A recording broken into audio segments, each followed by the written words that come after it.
কাল রাত থেকেই ভারী বর্ষণ হয়েছে। শিয়ালদা ডিভিশন তার ট্রেন অপারেশন স্বাভাবিক রাখতে বেশ কতগুলি কার্যকরী পদক্ষেপ নিয়েছে। আমরা despite heavy rainfall foot patrolling বাড়িয়েছি, অর্থাৎ লাইন পরিদর্শন।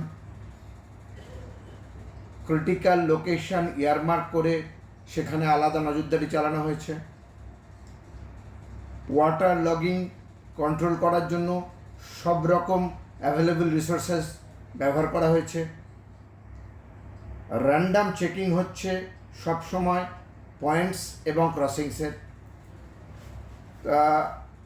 কাল রাত থেকে যে ভারী এবং অতি ভারী বৃষ্টিপাত হয়েছে তার জেরে অবশ্যই কিছু কিছু জায়গায় জল জমে গেছিলো, তবে এখন সেই সিচুয়েশনটা অনেকটাই নর্মাল। বারাসাতে যেমন অটোমেটিক সিগন্যালিং রেস্টোর্ড হয়েছে। গুমা স্টেশনে ওয়াটার লগিং ক্লিয়ার করা সম্ভব হয়েছে। অশোকনগর টিটাগড়ে সিগন্যালিং থ্রু হয়েছে, নর্মাল ট্রেন মুভমেন্ট রেস্টোর্ড হয়েছে।